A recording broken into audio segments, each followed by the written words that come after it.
All right, man. So why don't you introduce yourself and yeah, say what you do, and let's get talking and see where this conversation goes. Okay, yeah, my name is James Lucero. I'm a sergeant with the police department, major police department here in the Denver area, Colorado. Been a police officer for 21 years now. All right. So I got a lot of questions, but I kind of just want to jump into it. What's the craziest thing you've seen? What's I mean, we get that question quite a bit. Yeah, we got different tiers of crazy. We can go. So just the other day, I had on a member of the Israeli Special Forces, and I had different questions. I was like, "What's the craziest? What's the darkest? What's the funniest?" Because when I asked him what's the craziest, he was like, "I have different tiers of like crazy," and so I was like, "All right, so what's I guess we'll start with just what sticks out in your mind as just like I don't know, yeah." He's right. There are different tiers of crazy, without a doubt. One that sticks out. It wasn't like exceptionally scary or fearful or anything like that, but it was just a weird situation. I was on routine patrol. This was when I was patrolling Southwest neighborhood, and I got a call about a guy just sitting in a parking lot in a vehicle. Okay. So I was by myself. It didn't sound like it was anything too concerning. So I just told him, I told dispatch I'd advise on cover, sure, meaning I'll let you know if I need cover. So I rolled up on the guy. Sure enough, there's a guy parked on a Sunday afternoon in front of a liquor store. At the time, liquor stores were not allowed to operate on Sundays. So he's just sitting out there in a vehicle in front of the liquor store. Nobody's there, totally empty parking lot. So I go up to him, knock on the door, let him know I'm there. I say, "Hey, everything all right?" He said, "Yeah, it's fine." I said, "Okay, well, liquor store is closed and you're kind of just sitting here not doing a whole lot." And he says, "Yeah, I know." And I noticed something on the door of the driver's side where I'm talking to him at. Okay. And it looks like kind of somebody spilled like a chocolate milkshake down the side of the door. Okay. Windows rolled down, whatever. So I'm like, all right, well, this is kind of weird, and this guy's answers aren't really adding up, so let me get him out of the vehicle. Okay. Right? So I get him out of the vehicle, and what had happened, this guy had been, he was one of these guys that normally could, like what you call for a while, a functional alcoholic. Okay. He could handle his alcohol for weeks, maybe months at a time, but then when he loses it, he goes on a bender. Okay. This guy had gone on such a bender that he was waiting for the liquor store to open the next morning, because I guess he was running low on liquor. Uh-huh. He's sitting there, and he drank so much that he won't even get out to use the bathroom. He was using the bathroom in his pants, and then hanging his ass out the window of the SUV and just shitting down the side of the door. Oh my God! Yes, it was brutal. Oh my God! So I get him out of the vehicle, and that's when I noticed that he's crapped his pants. It looks like there's like a week's worth of crap in his pants. Oh God! And then not only that, but the guy has the nerve to tell me, "Officer, you're really making a big deal over nothing." And I said, "Sir, with all due respect, I'm talking to you right now, and you have a turd hanging out the bottom of your pant legs." I said, "Do you think that's normal?" So not long story short, it's hard some medical to respond, because he obviously has some medical, health issues. They responded, they took him away, and he got evaluated and cleaned up and that sort of thing, at least for a couple of days anyway. But it's just, I mean, the way that alcohol and drugs can take such a grip on certain people that they forget about everything else. Yes. They forget about their kids. They forget about their homes. They forget about their families, their jobs, and they devote all their time to whatever that drug is, whatever that form of escapism is, whether it be alcohol or meth or heroin. Yeah, it's just unbelievable. It's pretty sad how people just lose everything and become a slave to that substance. It is. It's. I mean, I think it's so overused, but it really is true. It's a demon. Absolutely. Because what else? What other? If you were to anthropomorphize a substance or a phenomena, I mean, what is more of a demon than this thing that costs you money, costs you your job, costs you the love and respect and potentially contact with your family and friends and employer, it robs you of all of this, and it doesn't give anything in return. And then you still do it. Yes, and still do it. Yeah.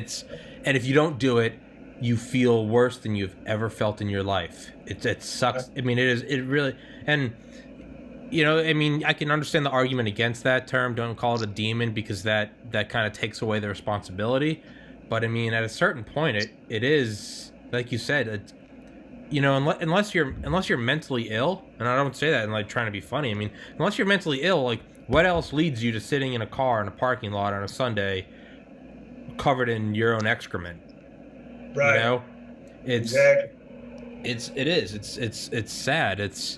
But then, devil's advocate, for every person like that, you have 1,000 that can handle their alcohol just fine. Oh, absolutely. I fully agree. Thank goodness there are those people that can handle it.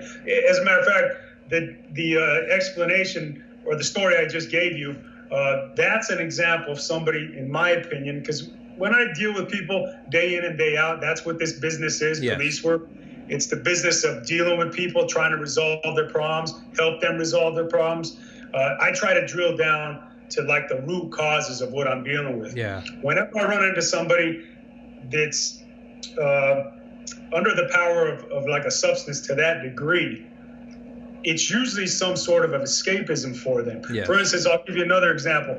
I worked a brutal, terrible 6-month assignment in vice narcotics, right? Oh, God. And it sounds like it'd be all right because it's detective work and whatnot, but for me it wasn't. Because number one, because mostly it was vice stuff. When you're new at vice narcotics, you do mostly all vice stuff. Okay. And then if you prove yourself there, when an opening comes up in narcotics, they'll let you go over to narcotics. Okay. Number one, I believe that most drugs should be legalized and regulated. Yeah. So that's one problem I had with it. Yeah. Two, in vice, what were we doing 90% of the time? We were picking up street prostitutes, okay? Yeah. Street prostitutes, here's the issue with that. A lot of times, because I would interview these street prostitutes after we'd make the arrest, what you would learn is this. 95% of them were sexually abused severe as young little girls. Yeah. Right? By fathers, brothers, neighbors, uncles, whatever the case might be, right? So they're dealing with these demons from childhood all through their adolescent years. These horrible memories are replaying in their head over and over and over. They're looking for a way to escape.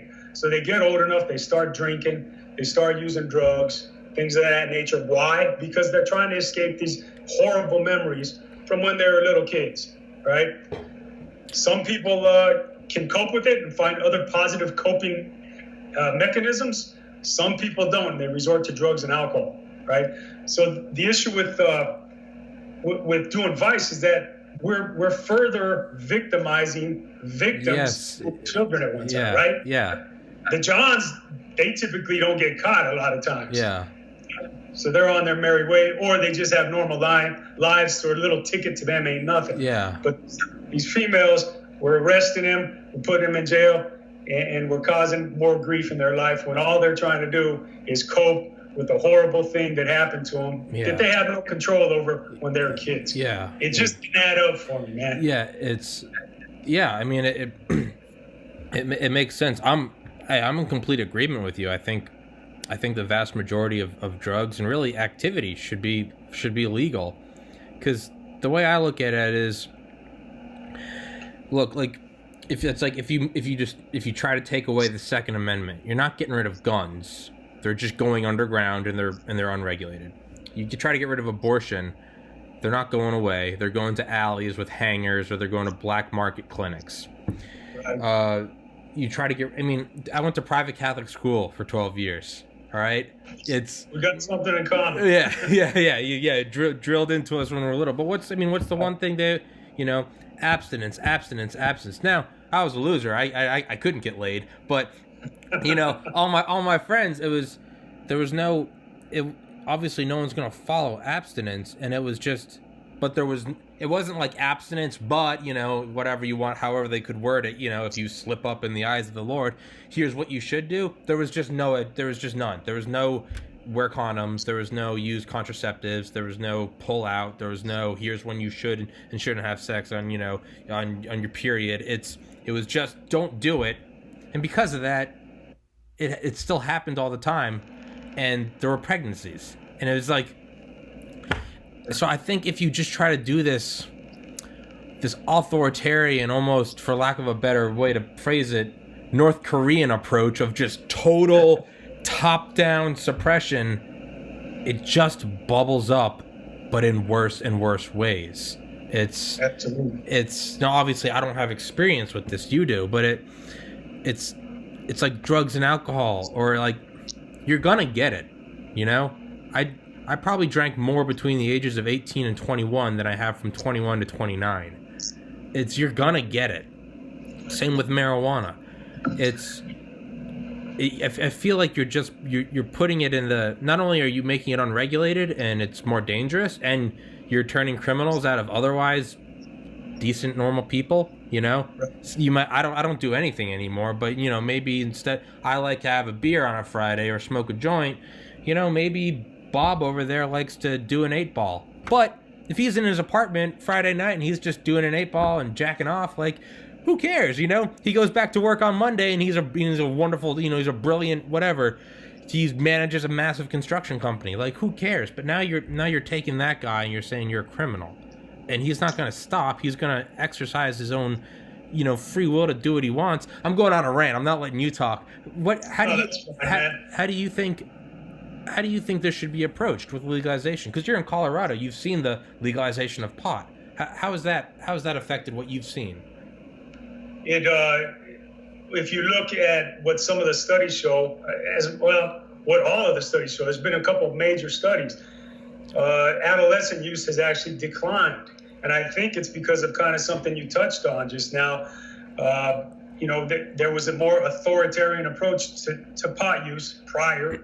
Now there's not. Yeah. Now it is somewhat legal is not the exact correct word. It's more regulated. Yeah. It's tax regulated. So because it's taxed and regulated, it's easier to get. You would think use would go up. Well, that's not what happened at all. It actually went down. Not to mention the current model we've been using for many decades in this country.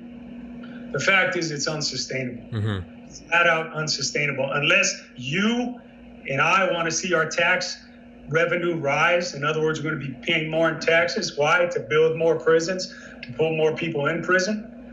I'm sure it sounds like you kind of know what you're talking about. You've probably heard that statistic where we lead the world in prison population. Yes, so, incarceration. Yes. I mean that's outrageous. Here we are.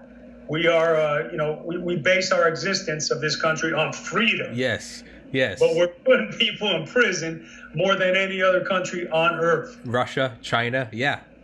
Yeah. Communist countries, yes. Exactly. Yes. What kind of sense does that make? It doesn't make any sense to me at all. These are the people that are going to prison for using drugs. These are non-violent offenders we're talking about. Like you described, that was a great description. Some guy is using drugs on a weekend in his house, not bothering anybody. Listen, we already legalize it, right? As long as Big Pharma is giving out the dope. Yeah. They're allowed to do that, right? But Big Pharma doesn't like a lot of competition. Yeah. So they give the marching orders to the politicians, create these laws. Yep. The politicians give the marching orders to the police department, say, enforce these laws. Yes. It's not sustainable to put everybody in prison for using drugs. A lot of times, like I mentioned, getting back to when I drill down to root causes, people are trying to escape something. Yes. They got some painful experience from their youth or from their past. They're trying to escape. Therefore, a lot of times they're trying to escape that. Yeah. So that's why they're using. Yeah. And I feel like if there was education on it, like you might still do it, but you know, like with alcohol, it's like it's drilled into everyone, like, hey, your motor skills are going to be inhibited and decreased in efficacy, so you shouldn't drive. Girls, watch out, because you might be males might act as predators, so be aware of that. Have a buddy system. Text, hey, I'm going to be home at whatever.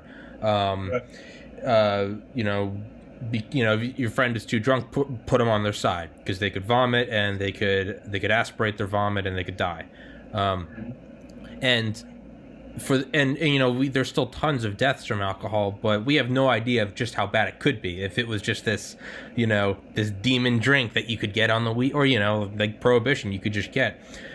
There's so many things that I feel like you don't really need any of those for weed, because weed, you smoke too much weed, you just fall asleep, but for other drugs, I feel like they could be done, and it could be so much safer, if it was not only regulated and you knew the source, and you didn't know, hey, so let's say it's a Friday night and you and your friends normally smoke a joint. Let's say let's say it's legalized, and hey, we want to go try whatever, this opioid. It would be regulated. You would know the exact dose, and it would be drilled into you from when you're little, just like, don't drink and drive. It'd be like, this is going to happen, this is going to happen. Do not take more than this. If this does happen, you're going to want to call this. And also, you don't need to worry about it being fucking laced with fentanyl. When I'm drinking alcohol, I don't have a beer, and I'm not worried that, well, it doesn't really work with alcohol because you would taste it. But let's just say there was a tasteless alcohol. I'm not worried about, drinking Budweiser 1, Budweiser 2, and then my third one is laced with grain alcohol. And I drink it, and I'm, or I shotgun 2 of them at a football tailgate, and then I'm dead. And everyone's like, oh my God, how are we going to stop this epidemic? And it's like, we probably could, in a much easier way than just a multi-trillion-dollar war on drugs, which everything you touched on, it's not even to mention the guys like you have to enforce it. And then every once in a while, you don't have a non-violent offender. You have someone that says, I'm not fucking going back. Or it's just, machismo, I don't take shit, and you get a bullet through the head at a traffic stop. And it's, and again, I'm ranting, but I had on a guy last week, Dominic Milton Trott. He's a British guy, thickest British accent I've ever heard in my life, but he's the author of The Drug User's Bible. And one thing we talked about was Big Pharma does not like competition. But the thing is like the legalization of drugs, this doesn't have to be the end of Big Pharma. Like, or, of any company. Like we were saying, Bud Light. You have Bud in the name, Budweiser. You guys have all these canning facilities. You have your shipping infrastructure. You have your advertisement conglomerate. You have your relations with all these stores. Why can't you just start selling pre-rolled joints? You can still make money. It can still be the capitalist utopia. There can still be billions of dollars. And instead of, Super Bowl halftime, Corona, find your beach, it could be whatever, And so it seems like they can still make their money. They can still get, it's a bad system. But the thing is, like, we can still play the game. You can still give your marching orders to politicians and be corrupt as fuck. Like, you can still make a lot of money. You could probably make more money. Like, I think that's the thing, is they have to know that, like, you guys can still line your pockets. Yeah, it's right. I'm getting amped up. I'm going off. So how would you see how let's say you're put in charge, James Becerra, you're appointed drug czar of America. Just call comes in from the president. You're in charge now. How do you approach this right now? You have sweeping powers. Well, first of all, let me say, Tommy, I'm a lot older than you. Yes. I'm 49 years old. How old are you? 29. It won't even happen in your lifetime. It won't. It won't. But yeah, given your scenario, everything would be taxed and regulated. That way we still have a tax base coming in. The reason for that is not because I'm like this tax hawk type guy. We need to prepare for when a couple of things. For when people develop addictions, yes, so that we can put some money aside so that they can get the help they need to get off, so they avoid prison, and this treatment costs us less money in the end. Mm-hmm. than putting them in prison more. Imprisoning people costs a lot of money. Yeah. What was there was another stat that I was reading that was just outrageous on the prison population exploding. It was from 1985 to 2005, right? 20-year span. The basic population in the United States grew by 25%, right? Okay. Again, 1985 to 05. 25% growth rate in population in the USA. Okay. You know how much the prison population exploded then? 50. 100%. Jesus Christ. 100%. It freaking doubled in that 20-year span. And I remember that too, because I remember where I was at, they were building a ton of prisons at the time here in Colorado. And no wonder. So when I read this stat, here we are 30 years later, I read this stat. Well, now it all makes sense. Yeah. Man. No wonder it exploded. Anyway, that was also the time of the war on drugs, if you remember. That it began. It's still going on to this day, as you mentioned earlier. Yeah. Really, really ramped up and began in the early 80s.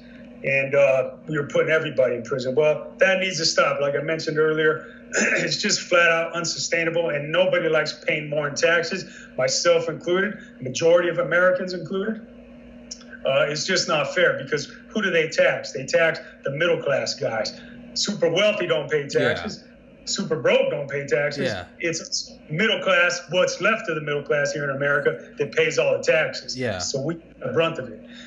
So the changes I would make is the majority of all drugs. I can't even think of one at this particular time that I want, instead of making it flat out illegal, tax and regulate. Yeah. Just like we've done here in Colorado with the marijuana industry, just like it's been done for decades with alcohol. Yeah, it's a double.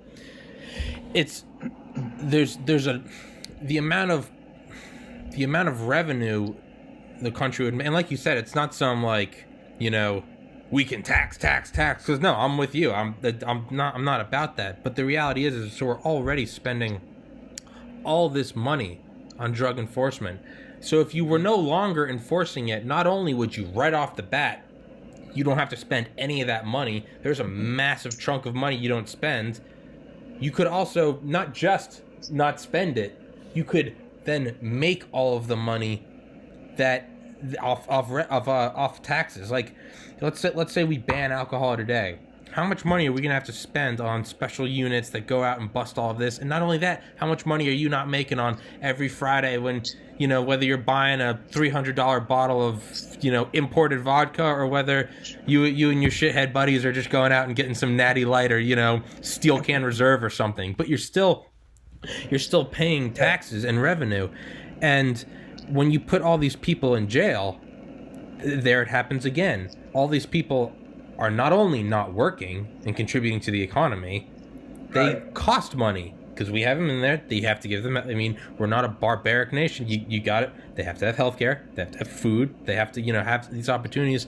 And to go back even further, you are also contributing to just this rippling effect of traumas that led to them doing the things they did in the first place. You take them away, all right. Now you got a single parent household, Exactly. And what's that do to the kid? And what's that do to the kid's kid? Does that kid start drinking? Does that kid become a prostitute? And it goes on and on and on and on. And it's, you always can trace, follow the almighty dollar. You can always find the root of it. But what I said earlier is it doesn't have to be this, because we can always propose these idyllic, hey, while we're at it, why don't we ban crime? Why don't we make death illegal? No one can. Oh fuck! All right, shit. Why don't we think of that earlier? Hey, China, sorry, just no more. You can't do it. Sorry, you get no more war. Orders came down. I don't call the shots. It's so that doesn't work. But it could be a realistic thing. It could be, hey, we're not doing this anymore, and all you fucking you alpha, you corporate hawks. You guys can go make a fucking killing. You go make a slaughtering.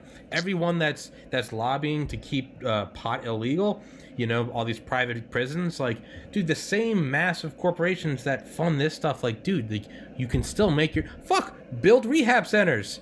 Those can still be private, why not? Yeah. Shit, make it whatever, Rehab X, whatever. Make a private, let the market take care of it. You can still make a slaughtering. Like, so it's, and the reason I say that isn't because it's like I think that's the best way. It's just the most realistic way. If tell everyone, hey, you can still make a fucking killing. It's, because when you're at that, like you said, that level of people that control these massive markets and they give the politicians the marching orders, they don't listen to, hey, it would be really nice if we stopped doing, cool, all right, shut up, all right? Right. It's a comedian, Duncan Trussell, said, hey, Gandhi wrote Hitler a really nice letter in World War II, and it said, stop this madness. And he goes, you know what ended World War II? It wasn't a flowery letter. It was the white-hot flash of atomic death. He's like, that's the language the world speaks. The language the world would speak, or these people in power, is, hey, you can fucking... Well, what'd you make in Q3 last year? You can double that. You can triple that. Not only that, you could put out this entire PR phase. Look what we're doing for the America. Like, it's a win-win-win, and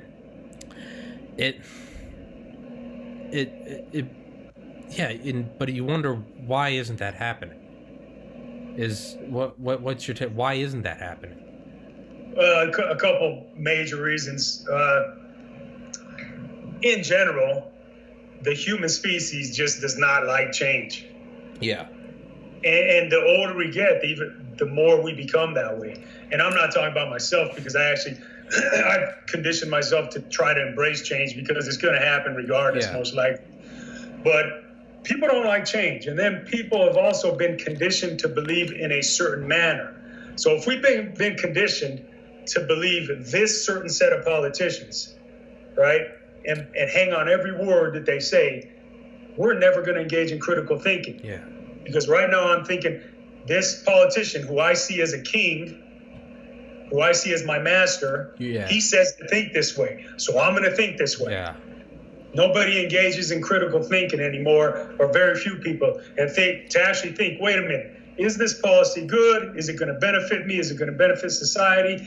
Is it going to be a good change for everybody involved in the future and future generations? No, but hardly anybody thinks that way. Yeah. They think, oh, this godlike politician's telling me to think this way, boom, I'm going to think that way. Yeah. And it's just, it's outrageous. And it's I think we're indoctrinated to some extent to think that way from the time we're kids. Yeah. We're taught to not question authority, are we? Yeah. We're taught, your parents say something, do what the heck they say, don't talk back. Teachers say something, don't question them, don't talk back.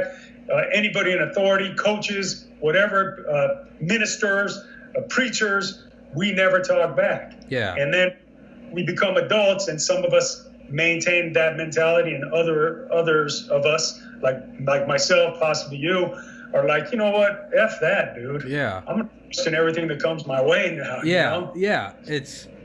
You're right. It does. Yeah. And I think that comes with people watching this podcast are going to be like, dude, you had a police officer on. You guys are, I was waiting for cop stories. You guys are diving off into the problems of the world. Fuck it. That's where we're going. But it seems like that's where the two-party system really has a vice grip on the balls of independent thought. Because myself included, I'm 29. I've voted in 2 elections, but life was in the gutter 3 years ago. I could barely take care of myself. But it's not just about, you vote for who you want, but there's so much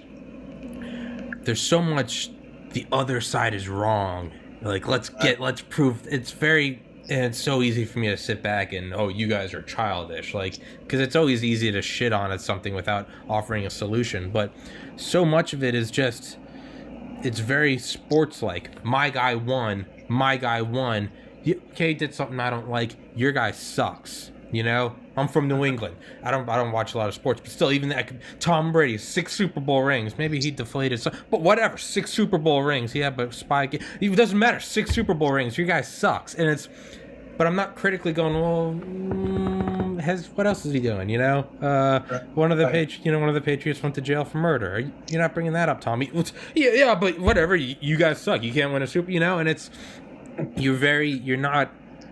you don't think critically. You know, I would definitely say I lean more right, but it always, and I would say, you know, some of my family members, extended family members at least, but it's no one ever like no one bats an eye at Trump banning bump stocks or red flag laws, and it's like, wait, guys, if Obama did that, there would be this is an attack on our Constitution, like just the traditional kind of right stuff, and but it just Trump can do it, and it kind of, you know, it goes right on the radar. Well, that was Trump, and you know, it's who knows, maybe that's the lesser of two evils, but like there's no, well, hold on, how come we can't hold him accountable? Okay, he's doing a lot of great shit for the economy. I personally like him, but what the fuck is that? What's this red flag law shit? What's this bump stock shit? What you're signing? You mean just over New Year's and the NDAA, the National Defense Authorization Act? There was at the last minute. There was just kind of slid in there, and lots of money for gun control studies. Wait, what the fuck was that? Like, anyone else does that? Anyone on the left does that, we're marching in the fucking streets with our flags. Trump does it, and it just kind of gets it slides under the like. So it seems when it's because we're so focused on gotta beat the other side, we are better than you, that there's no third party that says, hey, I'm also for a strong economy, but I'm not doing that gun law shit. There's no outlet for a third. There's no off ramp that you can slide that way and go, you know, it's so yeah, there's no, because once you start saying something like that, you run the risk of are you going to be outcast by your side with, you know, your friends? What are you, a liberal now, or what? You know, if you're on the left and, you know, well, hey, I don't think closed borders are that bad of an idea. One of my friends is a legal immigrant from Mexico, super far left, literally was an intern for the Obama administration. I did a podcast with him, and he was like, he said that, and he's like, I will be crucified by members of the literal party he worked for for saying that, because there's no room for this middle ground. And so it almost seems like if you can just control that polarity, you can kind of control everything. That's how it's been designed, in my opinion. Yes, it's very easy to keep it. Sorry, go on. There's hardly a difference between corporate Democrats and traditional Republicans. Yeah. They're, in my opinion, two sides of the same coin. Yeah. Why do you think the corporate Dems right now are they're hoping and praying and taking every step they can to prevent Bernie from getting the nomination? Yes. That's the last guy they want. Yeah. And that's exactly right, because he's not on board with what I call fascism, which is what Republicans have embraced, corporate Democrats have embraced. I understand. I believe in a free economy, but not the CEOs of all these big Fortune 500s do not get to make all the rules. Yeah. Because all they're going to do is make the rules in favor of themselves. Yes. Right? Yes. Not looking out for anybody else. That's why we're supposed to have representation in Washington. Yes. To look out for the little guy like me.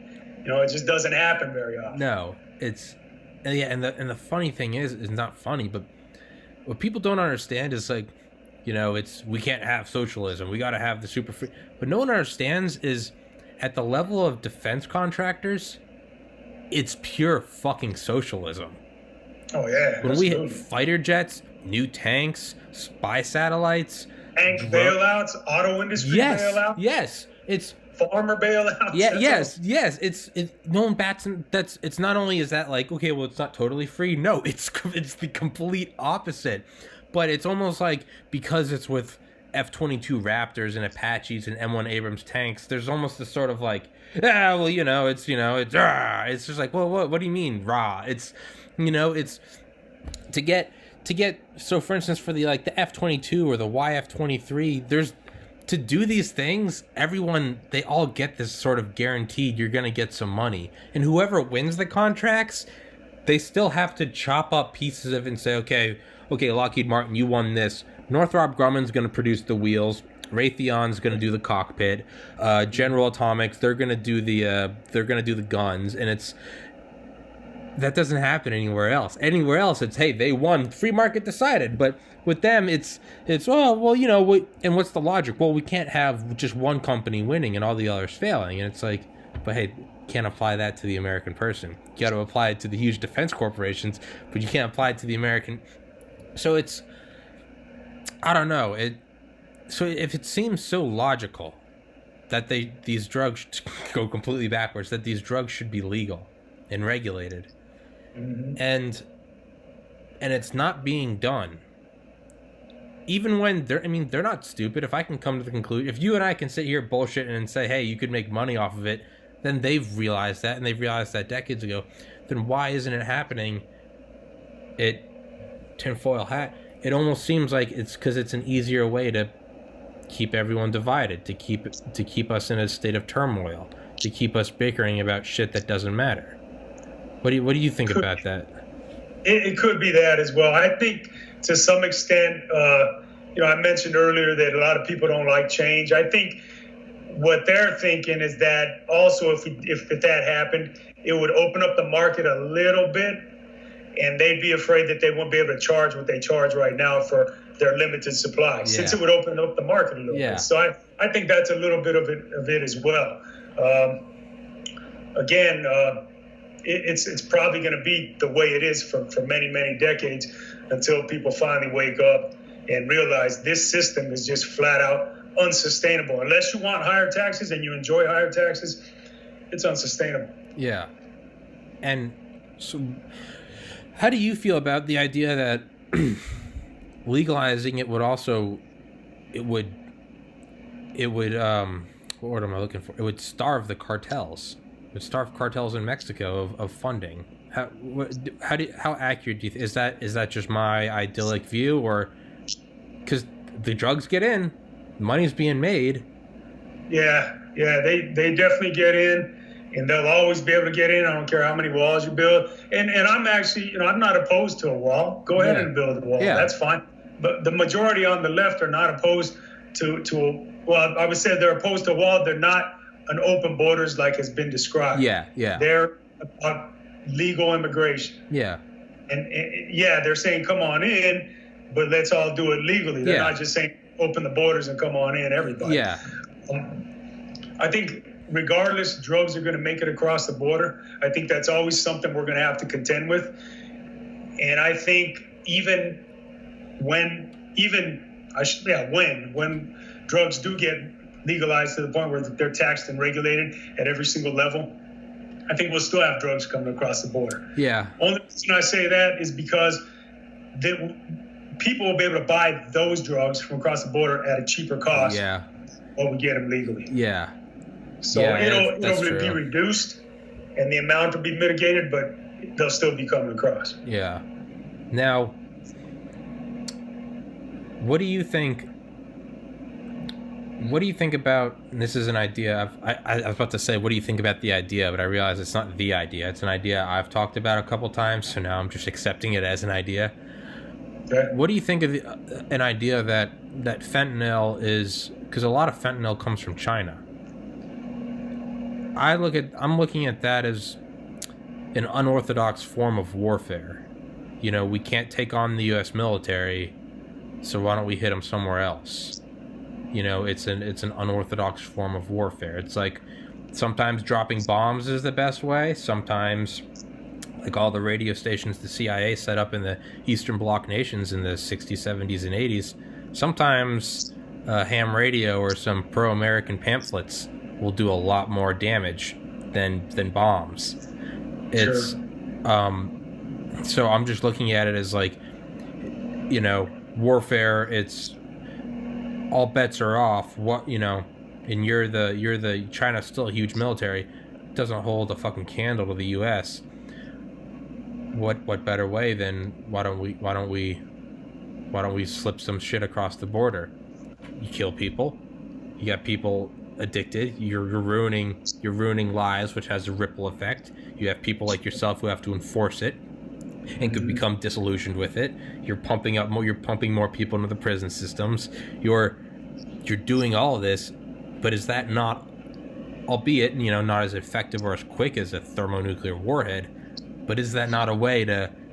It's like releasing termites. Like, Sure. it's. Do you think that there's any validity to that idea? Do you think that's a conspiracy theory? I think it is a thought, probably among a small fraction of those in charge in China. But like anything else that makes the world go round, I think the ultimate motivator is that green, buddy. Yeah. It's money. Anywhere somebody can try and make money, that's what they're doing. I think that's everybody's primary motivator. Sure. In shipping drugs across. Yeah. That what you're describing takes a little bit of thought, and I've never looked at it that way. But it certainly sounds interesting, and I wouldn't put it past somebody. Yeah, but the thing is so the end motivator behind that, it could still be the greenbacks. It could be the long con. Let's Trump's slapping these tariffs on. I'm speaking as China. He's slapping these tariffs on us. Or these trade deals. We're not milking the world dry like we normally can. What's the long term? Okay, it might take 10 years, it might take 30 years, but what if we start sowing the seeds of demise now? Fast forward, let's say the opioid epidemic keeps. So the drug war started, and it's the drug war, and we're going to win the war on drugs. What did Nixon say? The public enemy number one is drug use. Well, here we are in 2020. Okay? It's been a long time. It's still going. The opioid epidemic might not just go away as, hey, remember the opioid epidemic? It might be, man, can you believe we're still on the opioid epidemic? It's 2040, Sure. It could very well. And so, and what would the long con be? Well, if you can knock out one power, that's big greenbacks. That's not money off a shipment of drugs. That's the money you get from now you're the big swinging dick in the world. You're China. You're the superpower. That's trillions of dollars of greenbacks. It's granted, long con. Maybe I'm giving them too much credit. Maybe I'm fucking giving them ideas. Maybe I'm going to get a visit from the FBI. Hey, motherfucker, shut up. But I don't know. It seems like that could be a possibility. I don't know. What do you think about? I believe Denver has. I believe they've decriminalized psilocybin, magic mushrooms. Just recently. Okay. What effect is that having? Let me tell you, man, we, as officers, even when I worked Vice Narcotics, you hardly ever ran across mushrooms. Yeah. It just hardly ever happened. I think for a couple reasons. I think, number one, there's a number of people that use, but it's not nearly the number that use like marijuana or crack cocaine or meth or whatever. It's just not built up to that level. Yeah. So I think that's one of the reasons I haven't seen really too much of an effect since they legalized it, which makes all the more sense to me. Yeah. So I haven't seen a whole lot from that, and I'm fine with that. Yeah. I think most of the people doing them, I've done them a handful of times in my life. Yeah, you know why you're not running into them? It's because they're all out in the woods barefoot picking flowers. Like they're not. Hey, mushrooms, let's get fucked up. They're out there making sandwiches and knitting, and isn't life beautiful? Yeah, hey, I haven't called my dad in a while. I should really rekindle my relationship with him. Oh no, what a terrible thing. It's right. Yeah. It sounds like marijuana 2.0. Actually. Yeah. Oh yeah. It's It's now. Do you think something like that? Somebody I was gonna say, do you think something like that could sow the seeds of it'd be the opposite of fentanyl, the long con where it ruins everything? Do you think something like the legalization of pot or psilocybin, things that generally, not for everyone, but for a lot more people than alcohol, definitely can have a positive effect, even once the drug is worn off? I've done psychedelics 4 times in my life. Haven't done them in 4 years. Once a year for 4 years. 2013, 14, 15, 16. Okay. Each experience was about 5-6 hours, so total hasn't even been a full day. Maybe 24 hours of my entire life. Those 4 experiences have changed my life more than any other thing in my life. Positively. I was, dude, if you saw me in college, I was a pre-med student. I was accepted into medical school. I graduated from the University of Georgia in 2013. I was built like you are. I was jacked. I was serious face. I 4.0. I was the world. I was gonna crush anyone and anything in my way. I aced everything. I'd be taking an organic chemistry class and they'd be like, well, there was going to be a curve because the average grade was a 45, but someone got a 99. So, fortunately, half of you need to drop the class or you're gonna have an F on it. And I was someone that was like good, fucking like sort out the weak. Like I was very, very ironic because I wanted to be a doctor and help people, but there was definitely this like eviscerate the competition, and never felt bad for anyone. It was just, hey, if you're not doing well, it's because you're weak. End of story. Yeah. Mind you, grew up, went to private Catholic school, parents, loving family. I've never wanted in my life, but I never factored that in. When I finally did psychedelics, the day I graduated college with my best friend up in the woods in North Georgia, like I said, we were out there, we're not partying, we were out there barefoot playing with grass in the sun. But that, I would say that, not to get all hippie, but I would say that softened my heart more than years and years and years of going to church. More than, and I was throughout college, I was a daily meditator. I still am. And not in some Zen way. It keeps the anxiety and depression at bay. It's keeps the crazy in the cage. But I would say that first experience, yeah, it's what Timothy Leary, the famous Harvard psychologist, said. So you can get 27 years of therapy in 7 hours. But so that affected me more than anything. It's a couple months after that experience, I lost my oldest sibling to suicide, and instead of I think the old me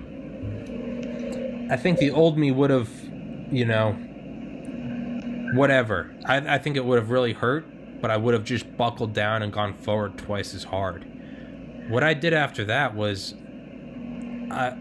I put all of my energy into just talking to anyone I could that had that problem, and just trying to help out. I decided I didn't want to go to medical school, and I took all these study guides I had made, because prep classes can cost $2,000-$3,000 to get into med school.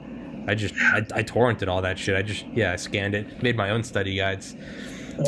I went on Reddit and I put up these study guides, and I wanted to get as many people into medical school as I could, for no other reason than just, and this all sounds like a self promo, like look how great I am. No, it was, what I'm saying is none of this would have ever happened had I not had that experience with mushrooms. That is I have never heard that once ever. So you're saying your experience with taking mushrooms essentially made you a more compassionate person? I would say without a doubt in my mind. Wow. And the thing is I wish this. Yeah, sorry. I got an idea. All right. Let's make how many people in Congress, and there's 100 in the Senate. Make whatever that is, 435 in Congress. Yes. 100 in the Senate, make 535 bags of mushrooms, send it to every senator and congressman out there. Yeah. Have them take this stuff. We need more compassion in the federal government. You're Joe Rogan 2.0.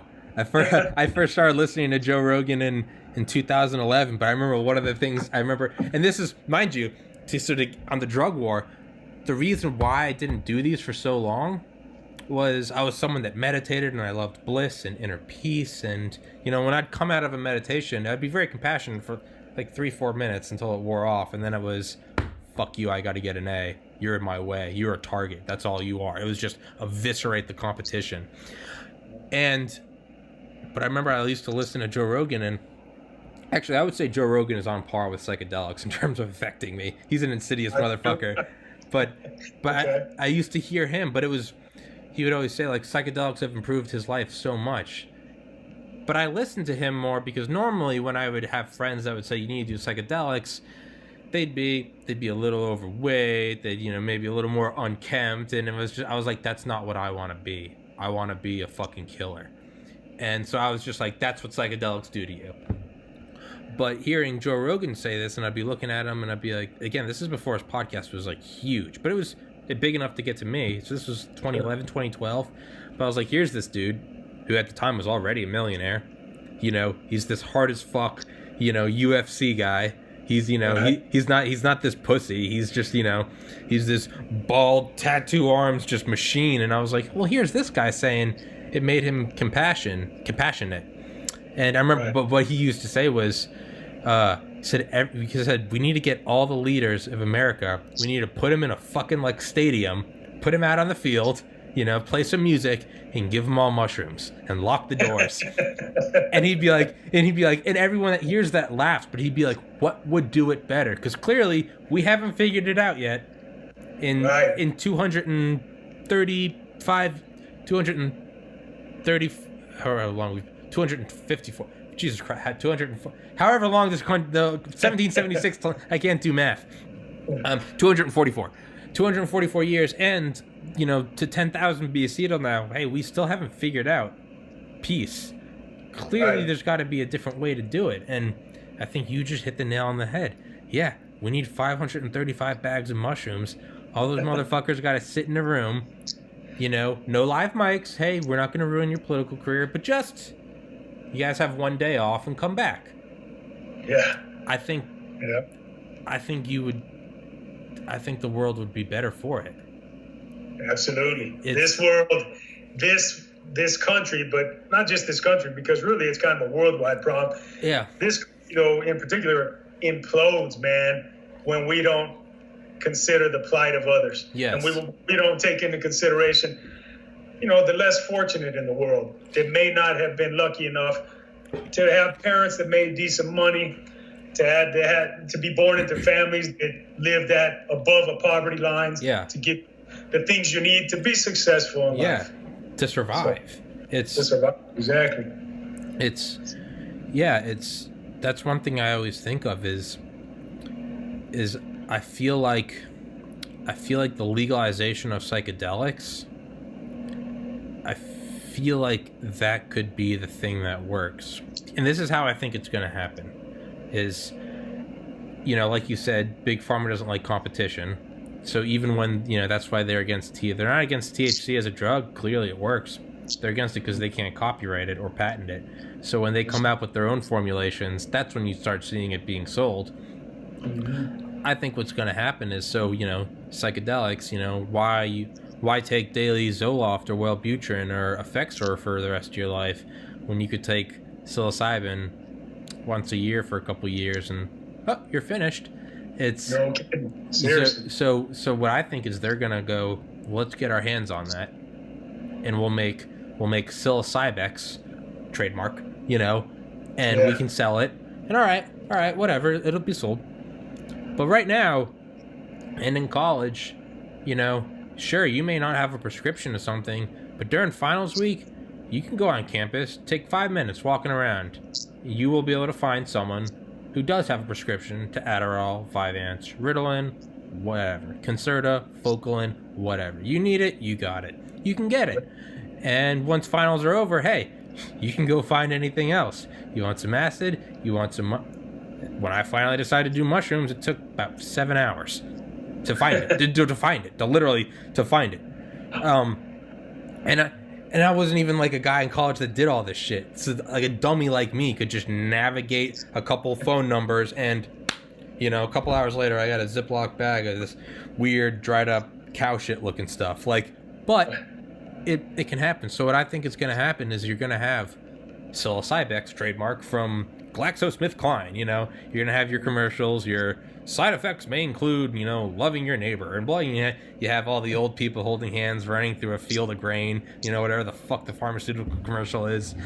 But so what's going to happen though is, just like Adderall or Xanax or LSD, people are going to have prescriptions. And maybe every Friday night you've done an 8-ball over the last 10 years and you want to try something new. You're still just looking to get high, escape your problems, whatever. Instead of Valium, fuck it, why don't I try a psilocybex? It comes in a capsule, and it's not from a dirty hippie. It came from the orange bottle. It says Rite Aid on it. It's got to be a good drug. Well, if you only need to do it one time to have the effect, which as sure as my name's Tommy and I believe the sun's gonna rise tomorrow, I tell you, that one experience had a more powerful effect than anything else in my life. I would say, really only rivaled by the loss of a sibling. Sure. Like, that's it. Well, if you only need these people doing it one time, maybe, senators and congressmen and women, they're not saints. They got their escorts. They got their Dr. Feelgood getting them what they need. Oh yeah. Well, all it takes is one of them one night. They try something else, whatever. They've got their 20-year-old girlfriend. They've got, they got their premium CIA shipped cocaine. Like, all they need is, their plug said, hey, try this. Well, what happens if you have someone like that try something? What happens when someone like that has the experience I had? But instead of someone like me who just talks forever and, has a podcast, what if you're in control of the fucking laws for the state of Colorado? Or what if you're rubbing shoulders with the president or the, Secretary of Defense? What happens when they get it? What happens when some Elon Musk motherfucker, I don't know, I feel like Elon's probably taking it. But like, what happens when some Bill Gates or Steve Jobs motherfucker gets this? It's, sure. Or someone that they own the biggest private prisons in the world. What happens when they trip balls one night? That's how I think you get this stuff to change. And ideally, you'd lock the doors of the Capitol building and be like, open up, everyone. Like, here comes the airplane. You're eating some of the mushrooms. I think how it will happen is Big Pharma getting it and it leaking out like that. And I think it will end up eating the machine that created it. That was a really long rant, man. I'm sorry. I'm sorry if I'm boring you. It's you do it, man. Yeah, dude, it's fuck. So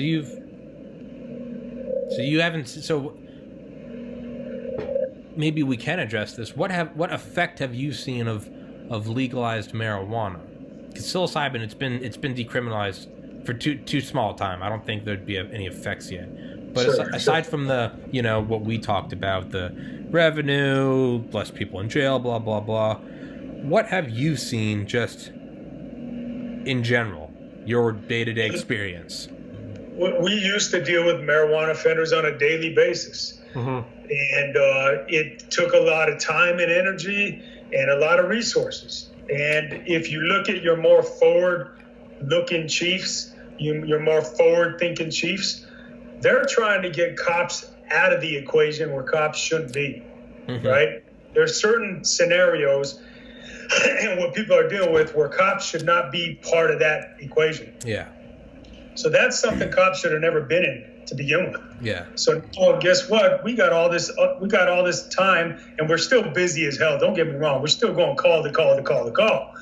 But we can spend more time now at these calls that need our attention. Yeah. This human intervention to help this person problem solve and get over this hump, at least for today. Yeah. Right? Yeah. So we're not dealing with bogus little petty offenses like marijuana possession, which would take an officer 45 minutes. Yeah. And sometimes between the contact to the issuance of the summons, it takes an hour of a cop's time. Yeah. An hour he could be dealing with some problem solving. Yeah. With neighborhood disturbance. Yeah. Or a business disturbance or whatever the case. So the benefits have been fantastic of getting cops out of that equation. We should have never been in that equation to begin with. Yeah. There's other scenarios we shouldn't have anything to do with. A lot of them have to do with socioeconomic conditions. Guess what? When somebody is suddenly homeless, they're calling the police. There's not a whole lot the police can do about that, sadly. But you know what? There's no one else to call a lot of times. Yeah. So a homeless person, especially a person with little kids that happens to be all of a sudden evicted, they're calling the police. And we're glad to respond because we need to be there for people in need. But what we're doing is we're connecting them with resources in human services. So at our county social services, hopefully they can get them connected with housing and a stipend, at least to get them on their feet again. But honestly, in a perfect world, there would be somebody for that person to call directly at social services before they ever get us involved. I guess it's kind of a reminder of how grateful I need to be. Is I never once in a million years would have thought you're homeless, call the police. But yeah. What the fuck else do you do? Right. Jesus. That's huge issue right now in Denver, and it is in many big cities, including probably where you're at. This homelessness crisis is reaching unprecedented levels. We've just never seen it like this before. And probably even more frustrating is that it seems like every homeless person on Force to Contact isn't even from Colorado. They're from Nebraska, they're from Oklahoma, they're from Texas, they're from Utah, they're from North Dakota. Yeah. And I say, hey, how'd you get here, dude? What are you doing in Colorado? Yeah. They say, the cops in North Dakota put me on a bus and sent me out here because they said you guys take care of your homeless. What the fuck? Listen, we got our resources for our own homeless. Yeah. We can't house the entire country. You know what I'm saying? What the fuck? They do that? They put them on buses and just get the fuck out of here? Yes, they apparently got funds in these other states. Where the fuck do they get the money for that? How come they're not putting how come that's not housing? Good question. I don't know. What? Yeah, it's frustrating, man. Dude, what the fuck? Yeah. That's why we need all these fucking politicians to take out LSD or shrooms, man. You have all them tripping dick. No one's going to be saying, hey, take those homeless people and put them on a bus. Right. They're going to be saying, okay, how badly do we need the F-35 strike fighter? How much did that cost? $450 million a unit? Do we really need 800 of them? Who's our biggest enemy? A bunch of 70-year-old guys in Afghanistan with 50-year-old AKs and 20-year-old sandals in a 20,000-year-old country? What? Yeah. And it's... God damn it.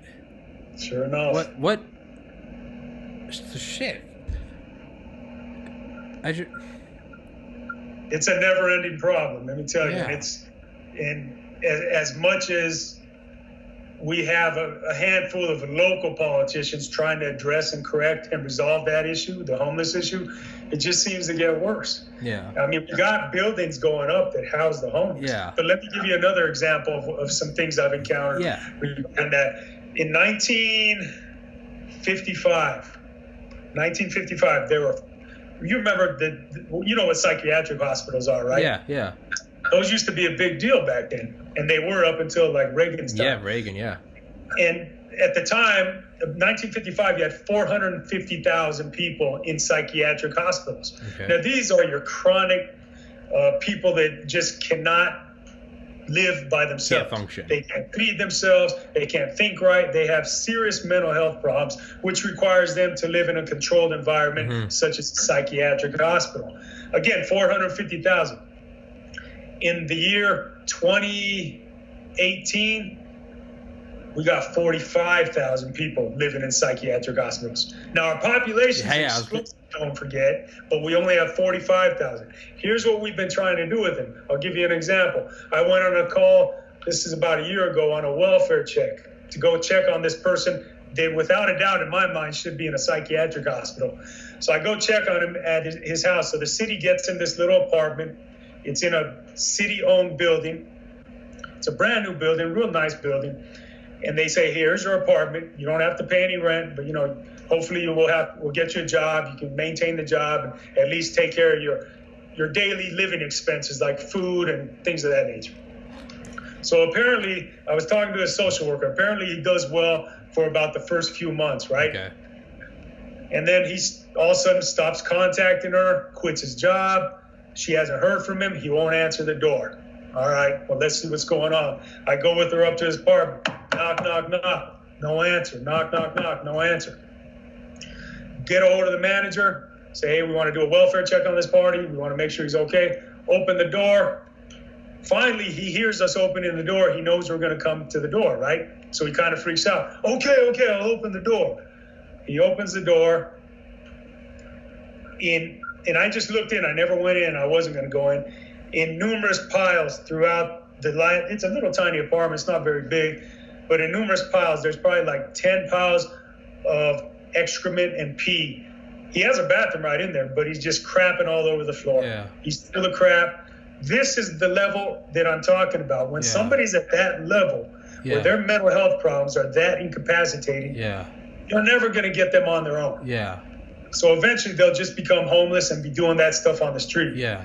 This is why psychiatric hospitals were actually an okay thing at one time, and why I think the move should be made to put a lot of these people who are incapable of caring for themselves and transitioning them back into psychiatric hospitals. Yeah. Some people simply cannot care for themselves. And not only that, so if we have 1/10 of the number of people in them, but it's been 65 years, we shouldn't.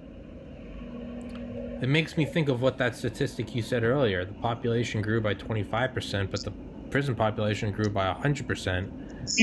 Bingo. That's part of the equation I just didn't explain to you, and you got it on your own. You're a smart man. That's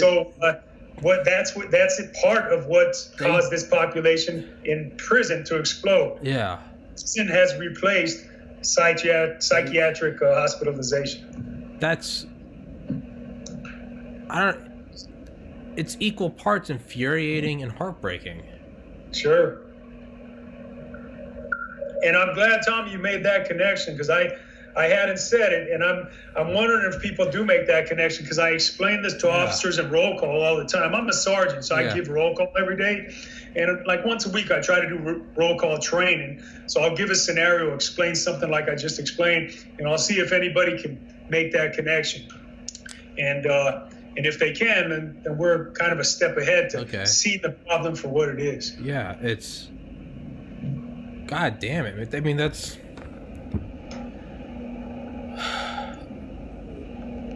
how does that change, though? How do we get back to that point? You know, I think if we never had those psychiatric hospitals, it would be very hard to, get politicians or the American populace, because we're very against any, government-run XYs, unless it's bombs and missiles. We're very against that. But the fact that we have had them, and we did have them, I feel like it should be relatively easier to get back to that point. Sure. How do we get there? How do we... Well, my belief is that, and again, this is a decade or two or off, but it possibly might happen in yours or my lifetime. I think we will get back to that eventually. I work downtown, okay? This is where the majority of homeless congregate for some reason. Well, a lot of their services are down there as well. So I see this every day, and I see the individuals that are just flat out incapable of caring for themselves. Yeah. And I think because this problem is exploding and getting worse and worse, I think eventually that's going to be the only option left for a lot of these people. It's going to have to be a tipping point where you can no longer ignore it. Right. God damn, man. It's so when are you running for office? No, I'm not running for office. I think you need to, man. We need more fuckers like you out there. Not to call you a fucker. I mean, we need more fucking. We need more fuckers like you, Tom. No. I'll do I'm doing the podcast, man. This is my service. But I mean, dude, when did you start doing the podcast, by the way? December 12th.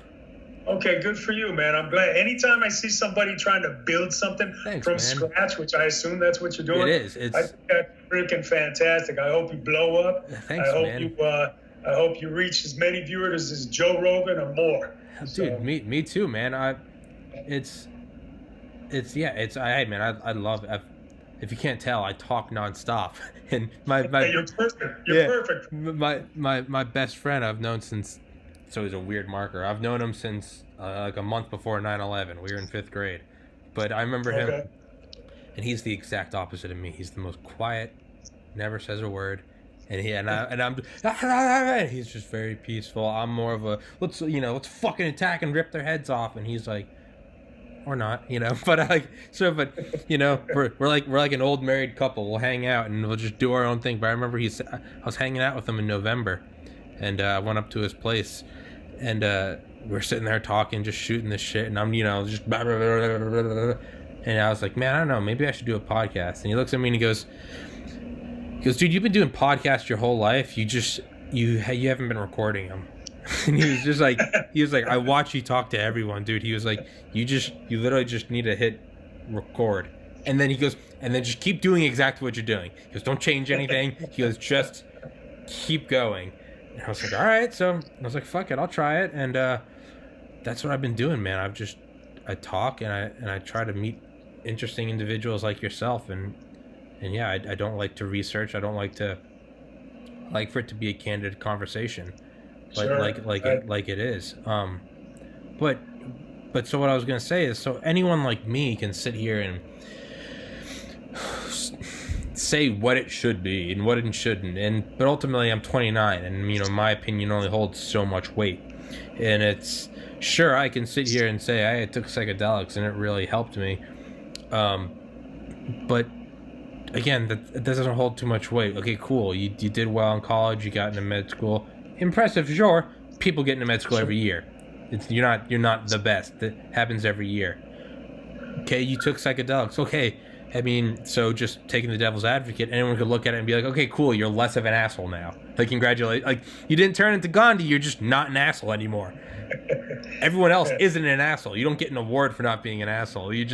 So someone like me, it sounds good on a rant, but ultimately you turn off the podcast and it's okay, whatever. You can back it up. And I'm not saying the psychedelic thing. I'm just saying, you know, I can sit here and say we need to take care of each other, blah blah, you know, kumbaya, and let's, you know, listen to the beat again. Okay, cool, whatever. Yeah, let's also ban crime. You know, hey, no more being mean.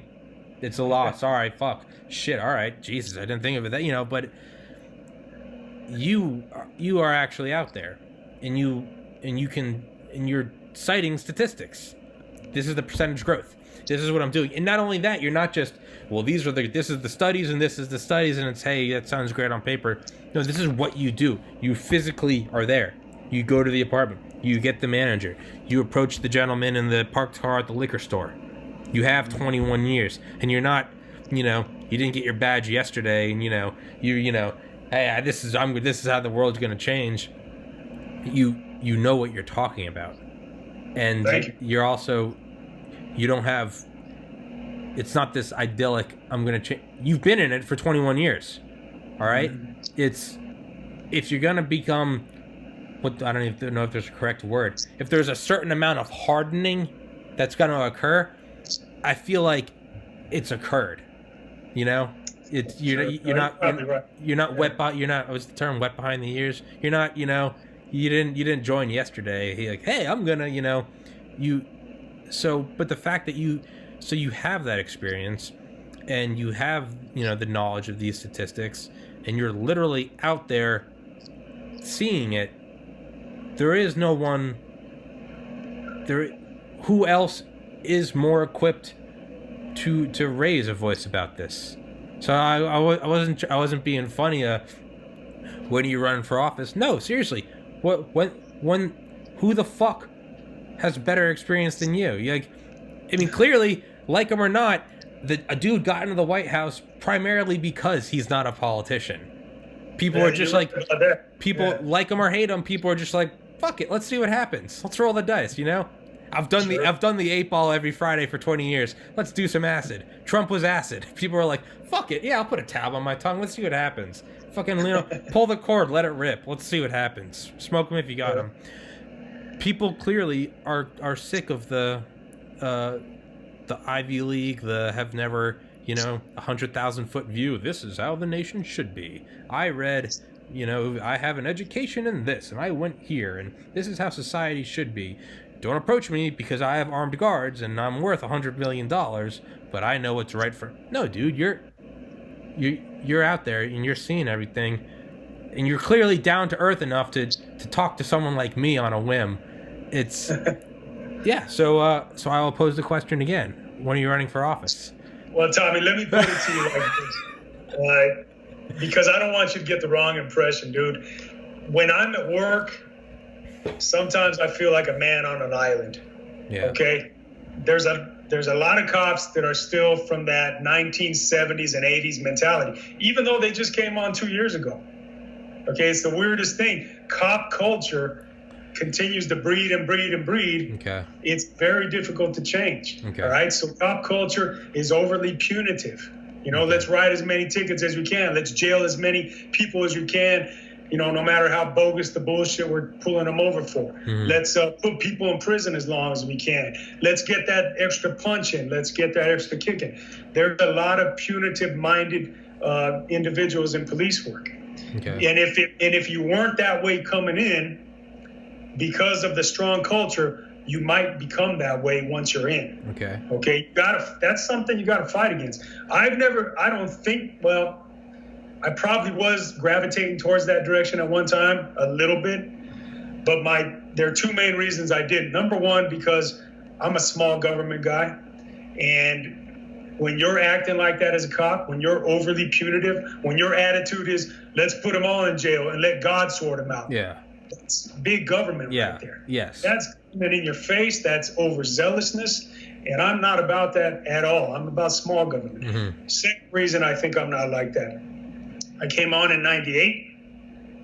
In 1999, I was involved in my first shooting. In that particular shooting, Tommy, I can say this 20 years later, that guy did not have to die. Yeah. There's a guy, the guy was experiencing a mental health crisis. I'll break it down for you real quick. Yeah. It's 4:00 in the morning. I'm sitting in a grease pit of a diner having dinner at 4 a.m. Call comes in over the radio. It's a arson investigator. He screams into the radio, "Please get me some help. There's a guy with a knife, blah, blah, blah." Well, it turns out this arson investigator is at this apartment because earlier the suspect had lit his apartment on fire. So now the arson comes out to do his investigation. Well, while the arson guy is out doing the investigation, suspect shows up again, shows him the knife, says, "Get the fuck out of my apartment." Yeah. The arson investigator leaves the apartment, gets on the air and calls for help. A couple of us show up. By this time, the suspect has barricaded himself inside his apartment. He has the door locked. Somebody felt he was trying to start the apartment on fire again. Door gets kicked in. It's a small apartment, one bedroom. Clear the kitchen area, clear the living room area. He's not there. He's obviously most likely in the bedroom. Clear the bathroom on the way. He's not there. He's definitely in the bedroom. The bedroom's locked. Force the bedroom door open. The suspect's squatted down in a closet with a knife like this. Now again, squatted down on his ass in the closet with a knife. You can't see shit because everything's burned down. Fire department came and put out the flames earlier, so you still got like liquid dripping from the ceilings. Smoke, there's a little bit of smoke, but everything's black, covered in black soot. We made contact with the suspect again, squatted down with the knife. He's speaking gibberish. He's so far out there because of drugs, and I learned later on severe mental health issues, that he's literally speaking gibberish. "Sir, put down the knife." He's like, have you ever heard somebody speak in tongues? Yeah. That's what he's Yeah. So he won't listen. Somebody decides to pepper spray him. Now, mind you, he's a threat, but he's not an imminent threat at this time. Okay. Again, he's on his ass, squatted, holding the knife like this, speaking gibberish. Yeah. That's not an imminent threat, Tommy. Okay. An imminent threat is when somebody's coming at you and they got the knife swinging it. That's imminent. Nonetheless, for whatever reason, lack of training, poor decision making, bad culture, some cop decides, I need to pepper spray this guy. So if the closet's over here, he reaches around and pepper sprays him right in the face, covers his face. I'm hoping that suspect's just going to lay down and it's going to be over with. Instead, what does the suspect do? It ticks him off to no end. It escalates the problem. We're trying to de-escalate, which is a big deal nowadays, but it wasn't then. It escalated the suspect. He jumps to his feet, he starts screaming, and he starts swinging the knife. Yeah. I remember backing up. I was a rookie officer. Yeah. I'm backing up. He swings the knife once, I back up again. He swings the knife twice. I back up again. And I'm thinking, if he swings it again and keeps on coming, I'm going to shoot him. Yeah. And he did one more time, and that's when I opened up on him. Yeah. Put him on the ground, and unfortunately, he ended up expiring from his injuries. Yeah. My point is this. It did not have to get to that level. Yeah. That man did not have to die that day at all. Yeah. What we engaged in was a process of, if you want, for lack of a better term, big government. Yeah. Right today, the year 2020, he wouldn't die. Yeah. At least if I were on scene, he wouldn't die. Yeah. All right. I would tell that officer, put that fucking pepper spray away.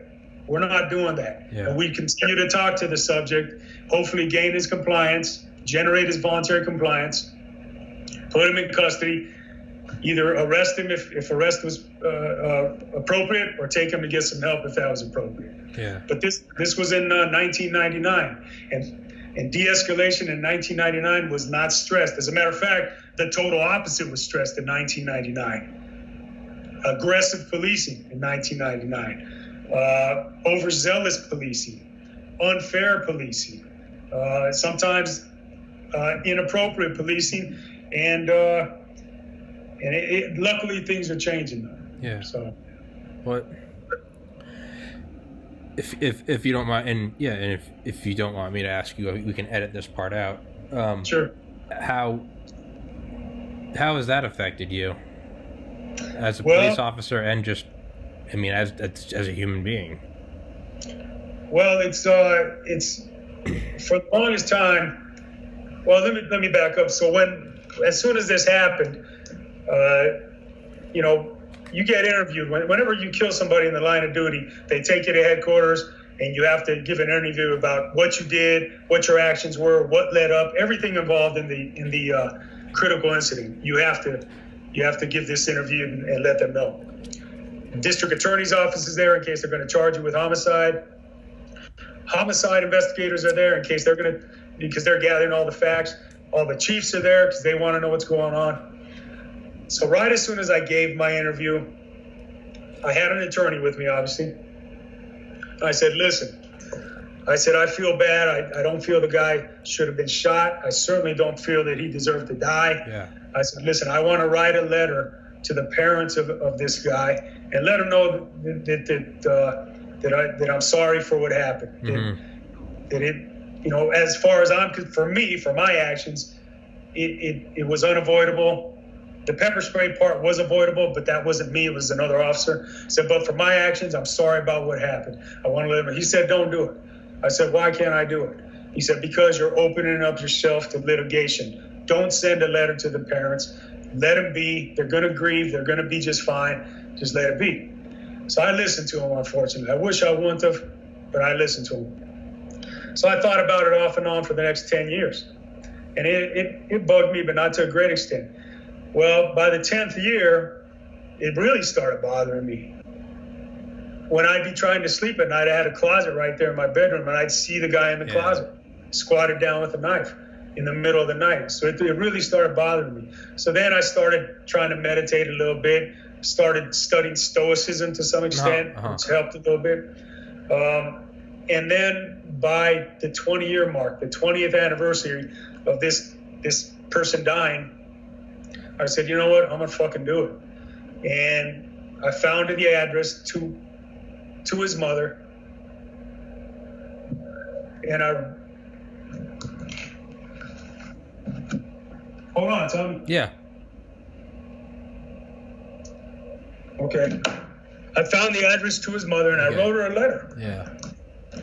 And I explained the circumstances, and I explained what led up to his death, and I gave her every single detail. And I told her, look, if you don't want to know the details, then don't read the part in the red, because I had highlighted the account in red ink. All right. I said, don't read the part in the red if you don't want to know, because I feel that I owe this to you. That's why I'm doing it. So I wrote her a letter, and she wrote back. I got a letter about a month later, maybe 2 weeks later, and she thanked me for writing the letter. She was very thankful. She was very brokenhearted. She said as soon as she read the letter, she called up her husband and the rest of her children, brought them over to the house and read the letter to them. They cried throughout the letter, reading the letter. And she said it helped her in 20 years. It helped her finally, to some extent, have some closure. Yeah. Well, I should have done that fucking a week after this happened. Yeah. Is what should have happened. I should have not listened to my attorney. I should have had a heart and said, look, I'm going to do this because I want somebody to do this for me. Yeah. I should have done it then. Yeah. But I did it 20 years later, and I'm glad I did. And I'm glad she took it well. And I hope she's doing okay to this day. Dude, I think that's incredible that you did that. Dude, I mean, that's awesome. Because Thank you. Because otherwise it's just, yeah, he attacked a cop. Like, it's... Right. That... Yeah, I mean, how do you approach that, though? It's... You don't want to open yourself up to litigation, and but at the same time, it's like, are we just becoming this monolithic, cold, we are the law enforcement machine, end of story? We have been becoming that for years, Tommy, for fucking decades. Yeah. We've been becoming that for decades. Yeah. Finally, at about, probably around 2005 or so, we have started to get these forward-thinking chiefs in that are trying to change culture a little bit, and some of them have been very successful. Yeah. And I think that is the direction to go. We got to keep law enforcement limited government. Yeah. Law enforcement should be limited government. Yeah. We're the most visible form of government, but we should be the least intrusive form of government. In other words, we're only intruding on people's lives when we absolutely have to. Yeah. Not just because we want to cause somebody some grief, not because we want to be bullies with badges. When somebody needs our help, we're going to go help them. Yeah. And that should be our main motivation, to be of service, to be a problem solver. Not just out there putting people in jail, not just out there trying to put people in prison. Yeah. Sometimes that's a byproduct of what we do. But our motivation should be in reference to what's humane, Yeah. to humanity. That should be our motivation. Yeah. I mean, thank fucking God there are guys like you, though. I mean, if you had someone as smart as you and as reflective as you, I know me. I guess this is my fault. I feel like if I was in your position and I saw all that unfold, I would say I can't change any of this, so I'm just gonna leave law enforcement. That's I can't change this. I don't want to be a part of it. But you're still in it, and you can do more by still being in it and acting as an example. I mean, that's what a lot of guys do. Yeah. A lot of guys do exactly that. They get so discouraged, they will leave law enforcement. Yeah. And I can't say I blame them at times, because it is quite unmotivating. Yeah. But you're trying to be of service for the greater good, right? Yeah. And if you want your circle of influence to do what you do, you got to stick around, right? Yeah. You can't do what I'm doing and stand from a distance and say what should and shouldn't be. Right. How did in the time between the shooting and the letter, so I want to say how the letter affected you, how did the actual event change your policing after that? So the shooting, you joined the force in 1998. The shooting, and by the way, I can keep going forever. If at any point you got to go, let me know. But I can keep talking forever. Okay. I've got a million questions. Yeah, I always tell guests that. So I don't want you to think this is me like kicking you off. I always tell them, I'm like, when you got to go, let me know, because I will not stop. Okay. So you became a police officer in 1998. The shooting was in 1999. Right. How did that affect? Did it just affect? Did you? What am I looking for? Did it just affect you personally, but you, for lack of a term, just went on your merry way? It's a terrible way to say this, but or did you incorporate change into how you, I guess, behaved? And I don't want that to, that sounds terrible. No, I see what you're saying. Okay, I don't want this to come out as some, like, penalizing way. No, like, how did that affect you? Were you more on edge because it's like, okay, everyone's just a pepper spray away from losing it? Were there certain officers that you didn't want to be with because it was like, this guy escalates? Right. So exactly, it made me more sensitive to what's going on around me in terms of other officers. See, in police work, again, I touched on culture earlier. You're taught to trust your partner, which you should trust your partners, right? Sure. They're supposed to protect you. You're supposed to protect them.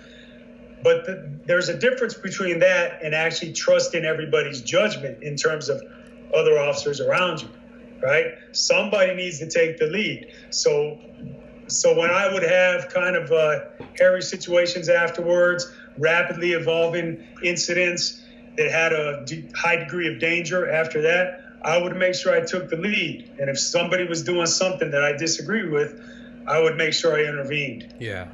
Because I did not want to see the same sort of outcome as happened in this other scenario where I was a rookie officer. I didn't take the lead, and I should have. Yeah. I really should have, but I didn't feel it was my spot because, I'm the new guy at that point. Yeah. So I did, but in retrospect, without a doubt, I should have. So yeah. I think the way I was raised, because my parents, had always taught us manners as kids, had always taught us to consider the less fortunate and think about other people and be considerate. I think that gave me a good base to be a police officer. But I think that experience taught me a little more about awareness and those around me. Now, were there any scenarios after that where you did practice de-escalation,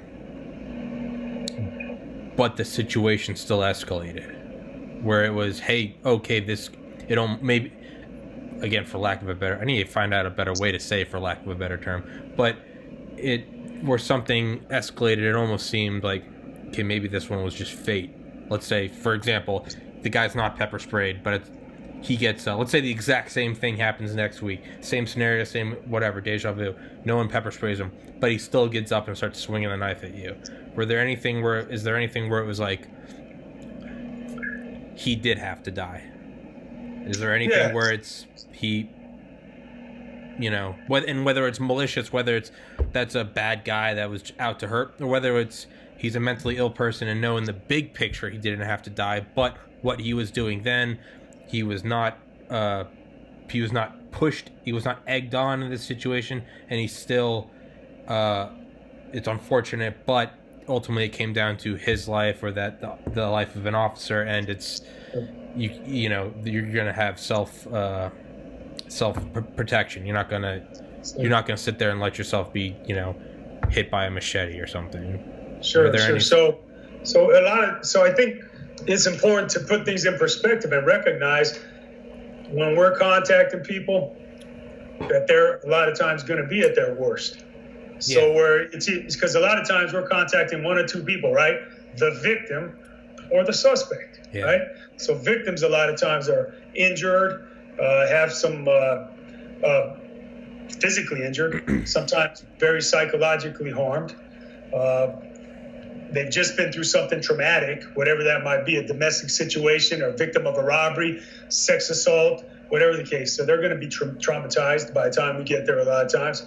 And then the suspect. Sometimes it's a suspect involved in a victimless crime. They're just having a mental breakdown, let's say, like this guy kind of was. Either way, we're taught, and again, it's part of the culture, to approach everything with caution.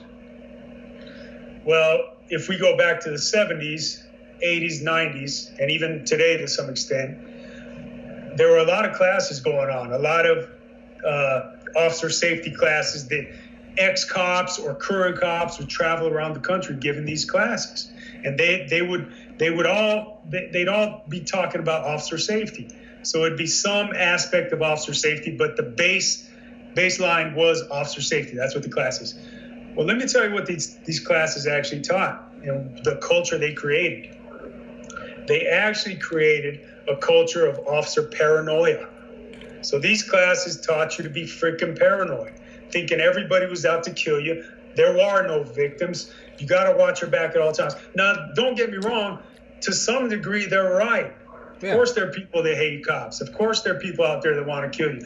But thankfully, at least in the United States, not everybody does. As a matter of fact, it's just a small percentage that actually want to kill you in the United States. Yeah. This is what happened throughout these classes in this culture of the 70s, 80s, and 90s. They taught cops to be paranoid. I'm not paranoid, Tommy. Paranoia is a form of mental slavery, in my opinion, right? How are you going to be happy if you're paranoid thinking everybody's going to be killing you all the time? Yeah. No, what I practice is called situational awareness.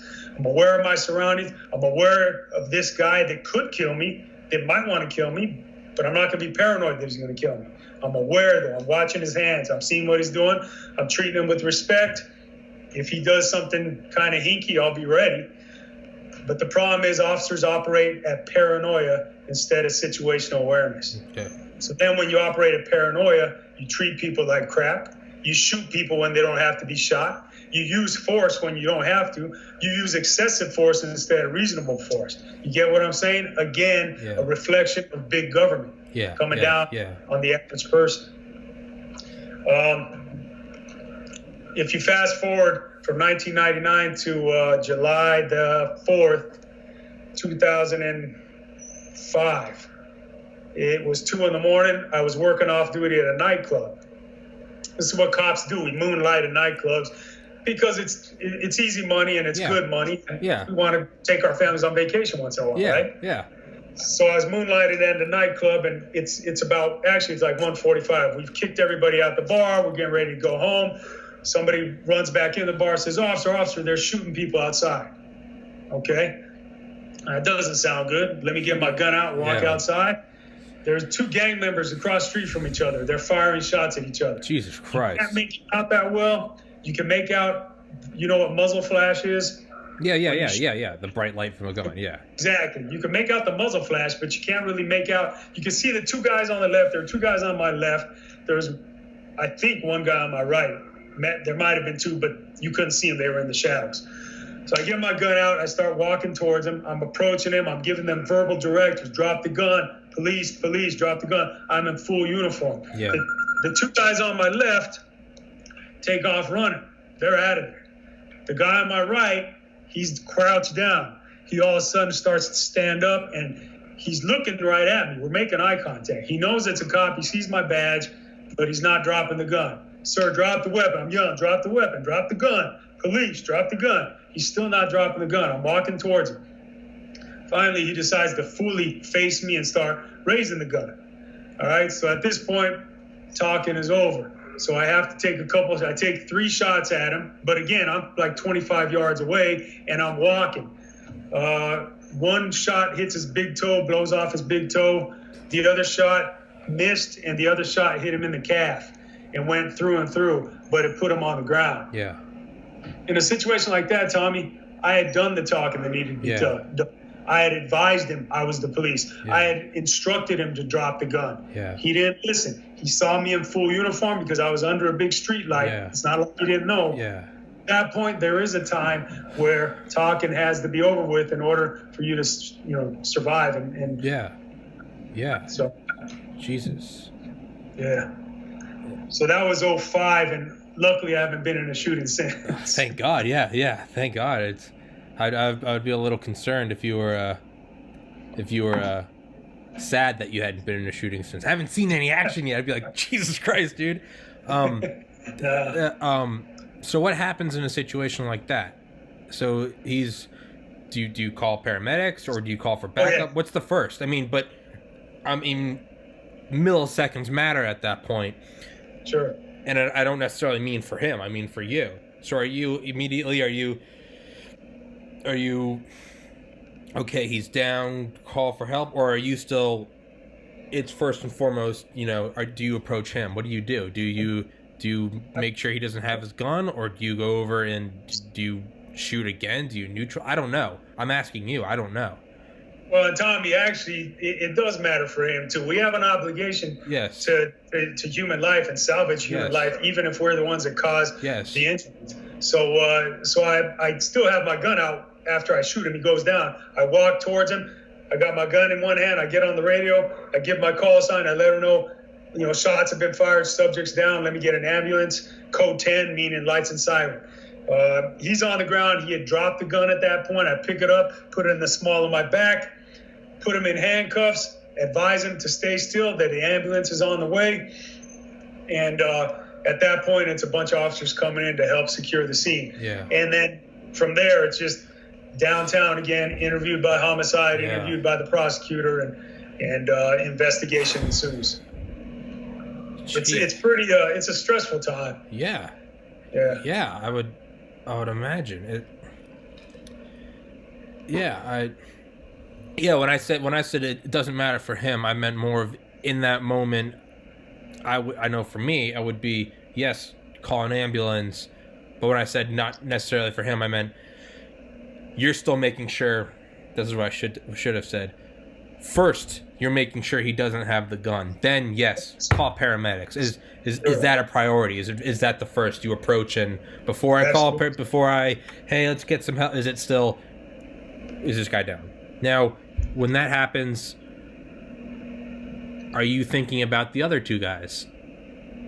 I had seen them run off, but they're in the back of my mind without a doubt. Yeah. But I saw them run off. I visually saw them, and then I heard a car take off squealing their tires. Okay. So I kind of put two and two together and surmised that most likely they're not on scene. But yeah, I was aware of their general area. Yeah. God damn, man. It was stressful. Yeah, so what do I do to make sure that I'm never, and obviously the primary would be like, all right, Tom, it's pretty simple. Don't pull a gun on a cop. It's if you can figure that one out, you can you're probably pretty good. But just let's say for whatever, okay, so for instance, on November 1st, 2013, I interviewed at USC Keck School of Medicine in downtown Los Angeles. Flew in the night before, flew out the next day. Only time I've ever been in California. Just my luck. You look it up. What happened? And you go to Wikipedia. November 1st, 2013. What happened to LAX? Some guy walked in with an AR-15, killed a TSA officer. First and only ever death at TSA. Yeah. So I finished my interview. Everyone else there they're from L. They all go to USC, so they're all freaking out. Oh my God, what's happening? You can hear sirens and shit. It's LAX. It's that's one of the hubs of the world. So there's police helicopters everywhere. They got to make sure this isn't terrorism. The city's shutting down. I can't get a ride back to my hotel. So I'm just like, all right, I guess I'm walking. Like, I'm in a suit. I'm gonna burn, but whatever. I'm walking. My hotel is right next to LAX, and I mean like right next.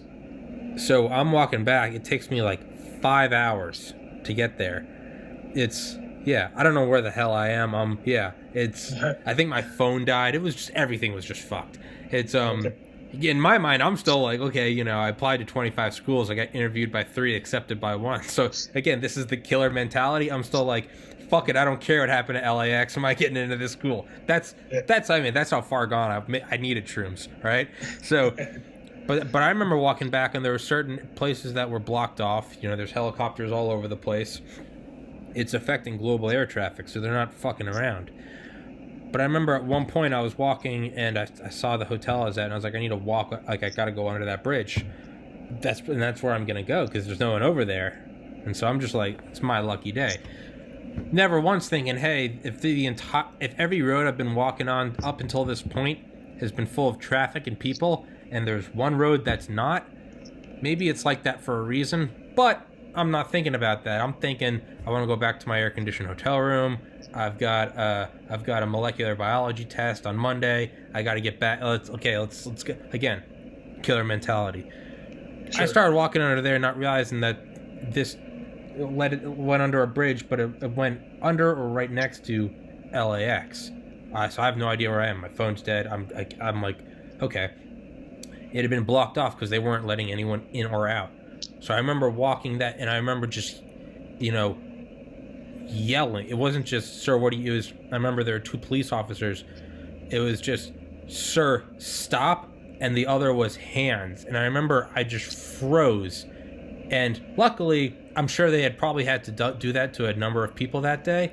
Again, they're not sure if it's terrorism. So I remember turning around, and they instantly, they didn't have hands on their hips. They were just, but I remember they were both behind the doors of their car, and it was just, and I was like, fuck, and they were just like, you can't, I'm trying to talk to them. I'm like, oh, I'm sorry, I was just editing, and it's like, no, and I was just like, okay, they don't want to talk, okay. That's obviously a very unique situation, but the point is I was in a spot where I hadn't done anything, but all of a sudden, I am now in the focus. I am the number one thing in their mind. They don't know me. What do someone like me or any person where all of a sudden you are the subject of attention? I mean, I freaked out, but what if my first instinct is, oh, let me show you my phone's dead, or hey, here's my, I got a little badge from USC. I'm interviewing today. Here's my name. What if, what am I doing? Am I reaching for something? What's the first thing that they're looking for? That I'm not going to get peppered with bullets. All right. So the very first thing, and see, every situation is a little bit different. Again, that's a very freakish scenario, but... Yeah, no, but I get it, because I've been in that scenario, and I've seen that scenario numerous times play out. Now that we have body-worn cameras, almost everything's, every major department has body-worn cameras. So all these once previously unviewed scenarios are now viewable by, most of America as long as you got a computer. You can see it on YouTube or wherever. Yeah. Stay still, dude. Okay. But still. But sometimes what I'm saying, it doesn't matter. Look at the shooting of Philando Castile. I don't know if you're familiar with that. This occurred in a suburb of Minneapolis, I believe. Philando Castile was a guy who had been pulled over, and he had a CCW, carry concealed weapon permit. So he had a permit to carry. And he gives the officer his ID, I believe. No, he hadn't given him. He informed the officer of that. And the officer said, well, don't reach for anything. Just let me see your ID. So then he goes to reach for his ID or his driver's license. The officer shoots him dead numerous times. Well, if you look at the video, Tommy, from the get-go, the officer is insanely out of control. The officer is operating on pure fear and panic. Okay. Total panic on that officer. All this driver did was go to reach for his wallet to show his ID. And the officer lights him up numerous times. There's a little kid in the car. There's Philando Castile's girlfriend in the front seat. And he lights him up with like 10 shots. Because why? He's operating on pure fear and panic. Because that's the culture. We've been indoctrinated to operate on that. That is incorrect. We're not supposed to operate on that. Yeah. We're supposed to operate on logic. Yeah. We're supposed to operate on common sense and planning and tactics. Yeah. Not fucking fear, not panic. Yeah. It's a real sign of a lack of confidence and a lack of experience and a lack of composure when you give in to fear to that level. You probably shouldn't be in police work when you give in to fear to that extent. When you're screaming like a maniac as an officer, you don't belong in police work. Yeah. I don't know if you've seen it ever, but sometimes you see officers screaming like maniacs, and I have colleagues that have done it, and I've seen it on videos of officers throughout the country. When you're screaming like a maniac, you've lost all control, dude. Yeah. This is the wrong line of work for you. Yeah. You're going to shoot somebody that doesn't need to be shot, or you're going to hurt somebody that doesn't need to be hurt. But what I'm saying for you, Tom, is that the advice is this, because you never know which officer you're going to get. The well-controlled, confident, competent officer. Yourself. Thank you. Or the maniac that operates on fear and panic. You don't know what you're going to get, so just stay your butt still. Okay. You get officers approach you and they want to talk to you, stay still. Don't move your hands, don't move anything until they tell you to do so. Okay. And so something like that, you know, would it have helped? Obviously, I mean, would have helped to not have that police officer, but would it have helped him to say, I'm gonna reach for my pocket, my ID is there, or was he just, hey, I gotta get? I believe, if I remember, I haven't seen the video in a couple years, but I believe he did just kind of reach for it. He was asked, let me see your license. He goes to reach for it, boom, boom, boom, numerous times. Yeah. And this was after he had told the officer, hey, I got a gun on me, I'm concealed weapons permit holder. You know, so he's trying to de-escalate. The bad guys I know aren't going to tell the cop, hey, I'm a concealed weapons permit holder, or I got. They're going to make it a surprise. You know what I'm saying? Yeah. So, bad police work on that one, man. What happened to that police officer? He was. I don't know if he was fired or not, but I know he's not with the department anymore. I believe he was fired. Okay. Yeah. I'm sure you have. Have you seen? I don't remember where it was or when it was. I mean, it's a video that has. I mean, I think everyone saw. It's in like a hotel room, and it's a cop yelling at and the guy's drunk and he's saying like crawl.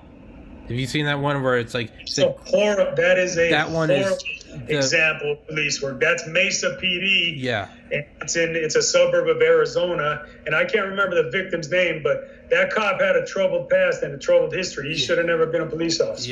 Yeah. I remember seeing that one, and that was just like, I was like, what the? It's like I can never, you know, no matter what happens with a police officer, where it's like that was excessive use of force. I always look at it as like, I'm not there. It's very easy for me to, you know, sit here in my air-conditioned room with a nice bed, and I have food downstairs, and it's a relaxed morning, and I'm doing a podcast, and it's, well, let me tell you how things should be. He shouldn't have used excessive force. I would have shot him in the foot. I've shot a gun like twice. You know, it's very like, oh, harumph, you know, listen to me. But that was one that you saw where it was like, I feel like that guy was getting shot no matter what by that cop. Well, let me give you a little background information. I don't know if you read this or not, but that particular officer, he had an AR-15, if you remember. Yeah. And that's what he used to kill the guy on the ground. On the barrel of his AR-15, you're fucked. What did it say? You're exactly, fucked, dude. Doesn't that tell you a little about before the shooting even occurs? I mean, if you're a cop and he's got the AR-15 and he's got your fucked on it, I mean, again, it's very easy to judge from it. But at what point does someone higher up in the police department say, like, hey, bud, we need to have a talk? What? You have your fucked written if you're in Delta Force and you are going out, you don't do security, you are an assassin. Okay? Mm-hmm. You do the fucking. It is understood. And even then, someone at that level of discipline isn't going to write that because they're not. But did that not come up? Did this guy not have? And again, it's terrible. This is the guy. You know, that's a guy that he does something in it. His actions outdo the actions of 100,000 awesome police officers. Absolutely. Awesome restrained individuals who show, you know, extraordinary leadership and maturity and situational awareness and tactic execution. Uh-huh. That's a guy that did nothing ever come up before that? Or was he? You said he had a troubled past. Was he ex-military? Did he have PTSD? Should he maybe have not passed the entrance exam? What leads to someone like that in that situation with a gun that says you're fucked?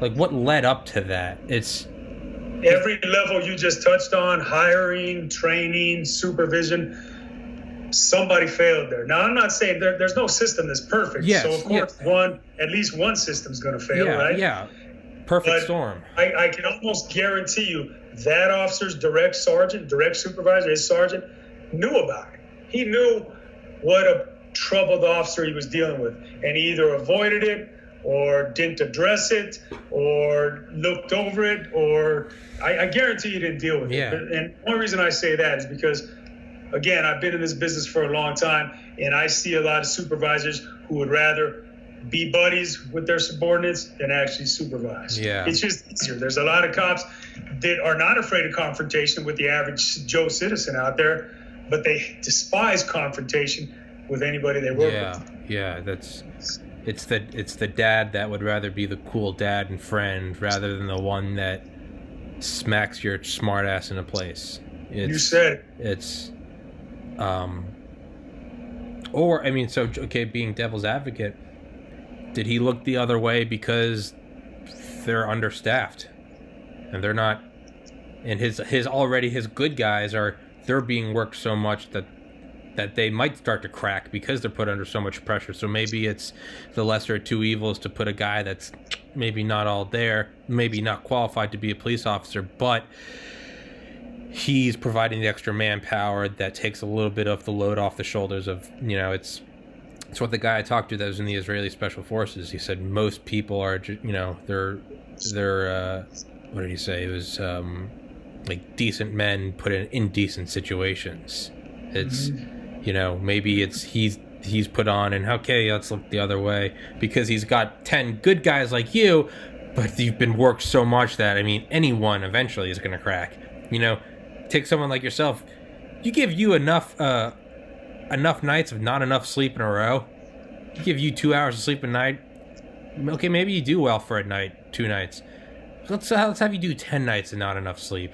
10 nights of, a guy with the knife in the closet, the guy outside the nightclub. You're going to start to crack, and then all of a sudden he's got 10 guys who are cracked. Is it better, or am I just giving this guy way too much benefit of the doubt? Do you get what I'm saying? I still call that a failure of leadership, Tommy. Okay. You still have an obligation as a supervisor to address whatever performance deficiencies you're observing. Yeah. Regardless of whatever. So in other words, let's take the example you gave. He's worked overtime X number of days in a row, and you're starting to see it's affecting his performance. Well, I get it. Overtime's nice, and guys like to work it. Guess what? For the next 2 weeks, you're working 0 overtime, bro. Okay. That's how it's going to be. Okay. Because we can't have you performing at this substandard level because we're in charge of lives sometimes. Yeah. Right? And we don't need somebody losing their life unnecessarily because you're not performing up here instead of down here. Yeah. Okay. It's still a failure. So in my opinion. Okay. I know what you're saying because what you're saying is a reality. That does happen. Yeah. Nonetheless, it's a failure of leadership. Okay. So let's you down to do, it's 2:03, you down to do till or I guess 12:03 where you are. Want to go to 2:15? 12:15, do another 10, or you got to go? Did you say 12:15? It's 2 your time, 12:15. Yeah, no. Hey, James, I need you for another 5 hours. Don't fucking move. Yeah, it's no, I meant 12:15 your time. Then 10 minutes. All right. Well, so let's try to turn this back to let's go out on a positive note. What's the funniest shit you've seen? Is there just shit where, just whether maybe it's a call, maybe it's how your buddies react to something. It's just some shit where it's just fucking hilarious. Well, now I got some stuff that's funny to me, but it might not be funny to people in general. Fuck that. I'll laugh. Tell me. If you tell a story and we can cut it out. I just don't know if I want this one out there. Then dude, don't tell. I mean, now I'm doubly intrigued. but and like I said, man, that's one thing I tell all my guests is, hey, I will edit out anything you don't want, and I also tell them at any point if you want the episode taken down, I'll take it down. I don't want to because it helps my channel, but at any point it's got to go. Then it'll go. So. I'll tell one that I think is probably just as funny. Okay. Yeah. Go. So a call comes out about a house party, right? These are pretty routine calls on the weekends. Yeah. And, a neighbor calls because, hey, the neighbor's having a party and they're too loud and loud music, numerous cars, people drinking. Okay, fine. So I'm the first cop on scene, right? Knock, knock, knock. Person that opens the door. It's not a huge house party. It's probably 10 people in there. Yeah. That big deal. I said, listen, can I talk to you real quick? Your neighbor's concerned about what's going on here. Sure, officer, come on in. Surprisingly, he lets me in. He's kind of a nice guy. Yeah. I'm glad. Yeah. I said, listen. So I explained what the scenario is, and then all of a sudden out comes I'm talking like 8 people, but there are 2 more people all of a sudden pop out of a bedroom. Yeah. And they're like half naked, yeah. right? Because the dude opens the door and he's obviously getting it on with this lady. Yeah. Right? And he's like, oh shit, the cops are here. I said, buddy, just get your clothes on, come on out of here. Yes, sir, officer, I'll get my clothes. So he closes the door to get his clothes on. My partner shows up at about that time.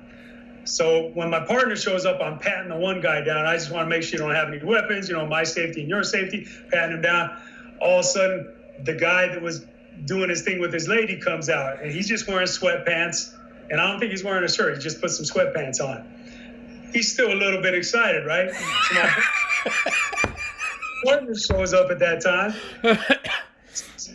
He says, he says, you patting him down? I said, yeah. He says, let me pat that guy down. He has something on him. So he goes to go pat the guy down, and he grabs, he's like, what's this? And the guy's like, dude, I was just having sex with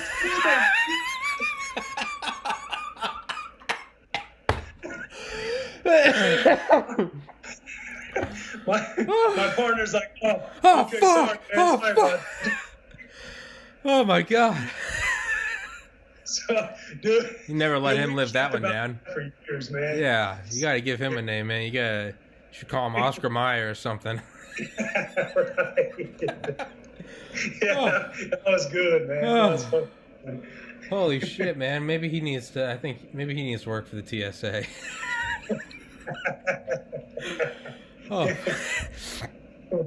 You know what? I don't think we can top that, so let's wrap this up with that conversation, because I don't think we can top that. That was you just pulled out the ace card, so I can't follow that up. I can't follow up that act. Right on. Oh my.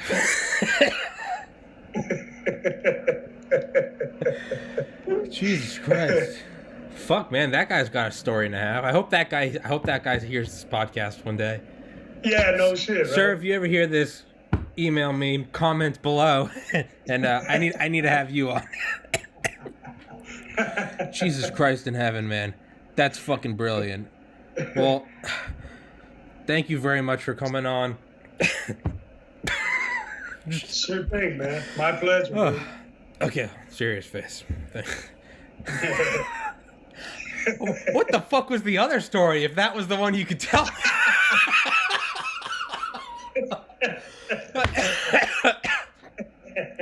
No, don't it's even. Pretty good too, man. Yeah. So, all right, man. Well.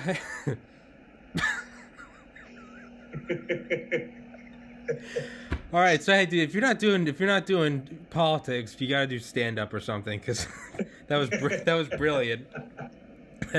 Right on, dude. I'm fucking. Okay, I got it.